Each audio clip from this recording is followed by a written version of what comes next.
పరిశుద్ధ నామమునకు మహిమ కలుగునుగాక. Good morning friends, how are you? దేవుడు మిమ్మల్ని దీవించి ఆశీర్వదించును గాక. ఉదయకాలన్న 16వ కీర్తన చివరి వచనాలు మనం చూసినట్లయితే,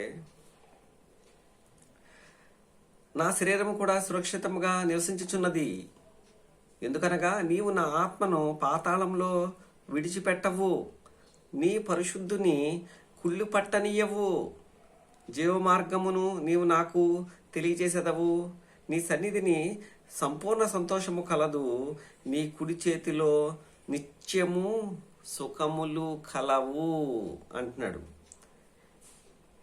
ఎందుకనగా నీవు నా ఆత్మను పాతాళములో విడిచిపెట్టవు. ఈ వాక్యాన్ని మనం చూసారా? ఆ పదం, ఆ వాక్యాన్ని మీరు చూసినట్లయితే, ప్రభువైన యేసుక్రీస్తు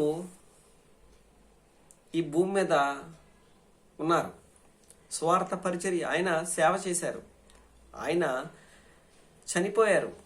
ఎందుకు చనిపోవాల్సి వచ్చింది అంటే, నా పాపాల నిమిత్తము ఆయన మరణించాల్సి వచ్చింది. ఆయన 33.5 సంవత్సరాల వయసులో మరణించారు. ఆయన యవ్వన దశలో మరణించడం అందరూ మరణిస్తారు, కానీ తిరిగి లెగిసి అందరికీ కనిపించటము అనేది ప్రపంచంలో ఎవరికీ సాధ్యం కాదు, ఒక యేసుక్రీస్తుకు తప్ప. ఆయన నిజ మానవుడు, నిజ దేవుడు, దైవ మానవుడుగా ఆయన ప్రత్యక్షపరచబడ్డారు. కారణం ఏంటి అంటే, మానవుల పాపాలని మోసుకుని పోయే గొర్రెపిల్లగా ఆయన ప్రత్యక్షపరచబడ్డారు. ఆయన లేఖనముల ప్రకారం యేసుక్రీస్తు ఉద్వేస్తాడని, అలాగే పరిచర్య చేస్తారని, తన ప్రజలను కాపాడతారని, అలాగే లేఖనముల ప్రకారము సమాధి చేయబడి తిరిగి మూడో దినాన్ని లేపబడతారని చెప్పి స్పష్టంగా బైబిల్ చెప్తుందండి. ఇది కల్పిత కథ కాదు, ఇది ఎవరో ఊహలోంచో లేకపోతే ఎవరో ఊహించుకొని రాసింది కాదండి. ఇది ఏదైతే రాశారో అది క్లియర్గా జరిగింది. దావీదుకి యేసుక్రీస్తుకి మధ్య ఉన్న గ్యాప్ ఎంత అంటే 1000 సంవత్సరములు.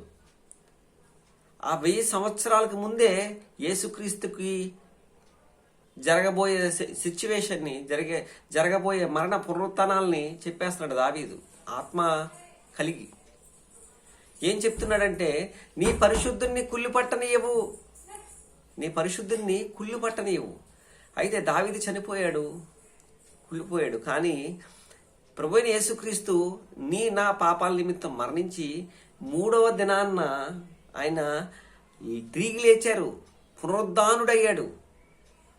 ఆ పునరుద్ధానుడైన యేసుక్రీస్తు గురించి చెప్తున్న మాట దావీదు ఆ రోజు యేసుక్రీస్తు గురించి చెప్తున్న మాట ఏంటి అంటే, ఎందుకనగా నీవు నా ఆత్మను పాతాళంలో విడిచిపెట్టవు, నీ పరిశుద్ధిని కుళ్ళు పట్టనీయవు, జీవ మార్గమును నీవు నాకు తెలియజేసేదవు, పరిశుద్ధిని కుళ్ళు పట్టనవు. ఆ రోజు యేసుక్రీస్తు ఏ విధంగా అయితే పునరుద్ధానుడయ్యాడో, ఈరోజు యేసుక్రీస్తుని నమ్ముతున్నా నువ్వు, నేను, అమ్మ, చెల్లి, తమ్ముడు, సహోదరి విను. దైవ సేవకునిగా నేను చెప్తున్న మాట, నిన్ను కూడా దేవుడు కుళ్ళు పట్టనివ్వడు, నీ ఆత్మను పాతాళంలో విడిచిపెట్టడు. అనగా శరీరం మట్టి అయిపోద్ది, ఆత్మ దాన్ని దయచేసిన దేవుని యొద్దకు మరలా పోవును అని చెప్పి బైబిల్ గ్రంథం చెప్తుంది. కనుక నీవు నీ ఆత్మను యుగయుగాలు రక్షించుకోవాలి, యుగయుగాలు దేవునితో సన్నిధిలో ఉండాలంటే ప్రభువైన యేసుక్రీస్తుని నువ్వు విశ్వసించాలి. యేసుక్రీస్తుని హృదయంలో చేర్చుకుని ఆయన మాటల ప్రకారం నువ్వు జీవిస్తే నువ్వు రక్షించబడతావని చెప్పి బైబిల్ చెప్తుంది. యేసు దైవ కుమారుడని, ఆయనే దేవుడని ఎవరైతే విశ్వసించి క్రీస్తుని హృదయంలో పెట్టుకున్న వాక్యానుసారంగా ఎవరైతే జీవిస్తారో, బాప్తిజం పొందుతారో వారే రక్షించబడతారని చెప్పి బైబిల్ క్లియర్గా చెప్పింది. మొదటగా ఆయన విశ్వసించాలి, ఆ తర్వాత ఆ విశ్వాసానికి సాదృశ్యమైన బాప్తిజాన్ని తీసుకోవాలి. ఆయన సాక్షిగా నువ్వు జీవిస్తే పరలోక రాజ్యాన్ని నువ్వు స్వతంత్రించుకుంటావు. నువ్వు చనిపోయిన తర్వాత పరలోక రాజ్యంలో యుగయుగాలు ఉంటావు. అయితే యేసుక్రీస్తు మరణించారు, తిరిగి లేచారు, కానీ ఆయన శరీరం కుళ్ళిపోలేదు. కానీ దావీదు, ఈ కీర్తన రాస్తున్న దావీదు శరీరం మాత్రం కుళ్ళిపోయింది, ఆయన చనిపోయి సమాధిలో పెట్టబడ్డాడు. కానీ యేసుక్రీస్తు ఆహ్రోనుడు అయిపోయాడు, తేజమయుడు అయ్యాడు.